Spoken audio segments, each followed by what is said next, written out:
უბრალოდ არც ვაპირებდი და არც თქვი კიდევაც რომ სანამ სინოდის კრება არ იქნებოდა საჯარო განცხადებას ამაზე არ გავაკეთებდი, მაგრამ ну რა ვიცი, ყოველ შემთხვევაში ეპისკოპოსი რომელიც მინდა ეხა განახოთ გიორგი ჯამდელიანი არის და მისი მინდა წაგიკითხოთ რა, ის ძალიან მნიშვნელოვანი არის, იმიტომ რომ უცბად გამოდის ეს მეუფე და მოწმენდილ ცაზე იძახის, აი რას იძახის მინდა განახოთ რა, თუ შეიძლება. ესე იგი, მინდა მიუმართო ხელისუფლებას და ვთხოვო, ნუ ჩაერევა საპატრიარქოს არჩევნებში.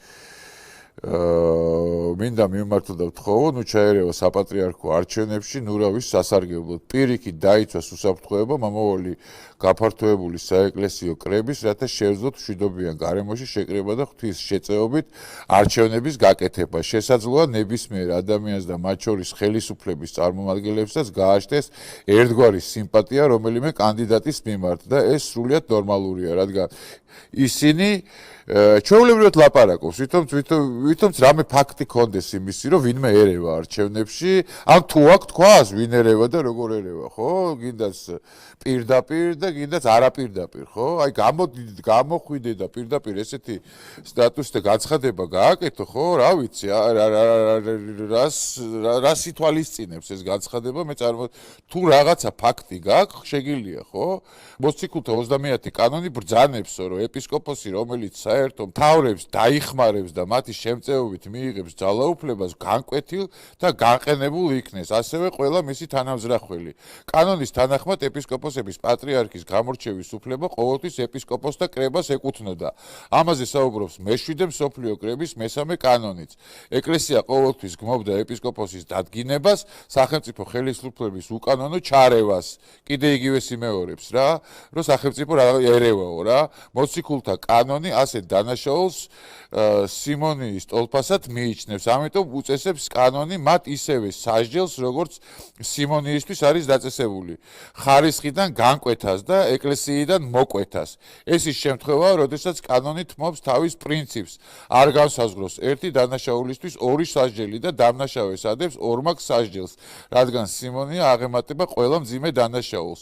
ყველა მღვდელმთავარს არჩევნების შემდეგ უნდა ჰქონდეს განცდა, რომ ეს არის სულიწმინდის გამორჩეული პატრიარქი, ვისი კანონიკური მორჩილების ვალდებულება ექნება და არა დანიშნული პატრიარქი, რამაც შესაძლოა დიდი განსაცდელის წინაშე დააყენოს ეკლესია და განხეთქილებადაც კი მიიყვანოს, რისგანაც დაგვიფაროს უფალმა. ესე იგი, მე მაინტერესებს ჯერ ეს ერთი თქვენ ჩვენზე უკეთესად იცით და აღარ ჭირდება ამას ამდენი ახსნა, ეხა პრინციპში რას ნიშნავს ეს კანონები და როგორ, მაგრამ აქ კანონზე და საერთოდ არ არის ლაპარაკი იმაზე, აქ არის ეს სულიწმინდის გამორჩევაზე ლაპარაკობს და მე მაინტერესებს ერთი რაღაცა, რომ ჩვეულებრივი ადამიანებისთვის, აი ჩვეულებრივი მოკვდავებისთვის, მაგალითად, ვისთვისაც ყველაზე უფრო მნიშვნელოვანი არის პატრიარქის აეს ანდერძი. არა მარტო ჩვენთვის, ხო, მეუფეებისთვისაც რა, გავკვეულწილად მეუფეებისთვის. რას ემსახურება ელემენტარულად აი ეს ის, რომ დანიშნული პატრიარქს ბრძანებთ, რომ დანიშნული, რას ნიშნავს დანიშნული პატრიარქი? აი ეს მაინტერესებს და კიდე მაინტერესებს ის, საიდან მოიტანეთ, რომ ხელისუფლება ერევა არჩევნებში. ან რა განცხადება იყო ეს ხა ამ სინოდალური გაერთიანებული კრების წინ, რომ ეს გააკეთეთ. ანუ ვინმე ერევა არჩევნებში?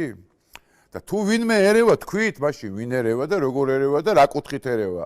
და თუ არ ერევა, მაშინ არც ის განცხადება არ არის აუცილებლად საჭირო არ იყო არანაირად რომ გაგეკეთებინათ ეს განცხადება რა.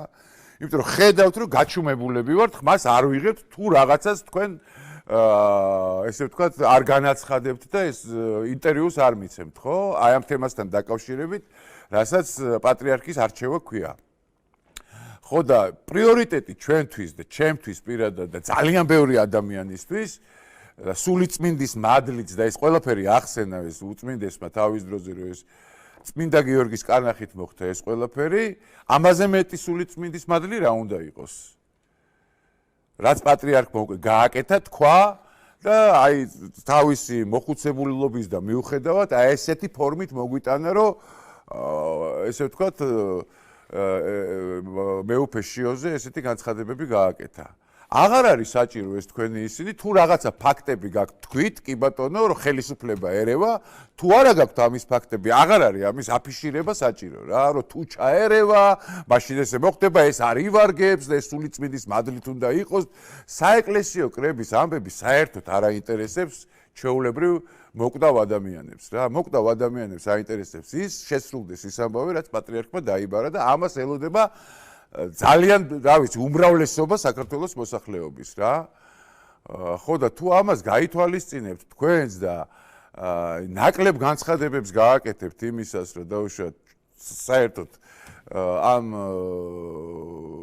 თემასთან დაკავშირებით ძალიან კარგი იქნება.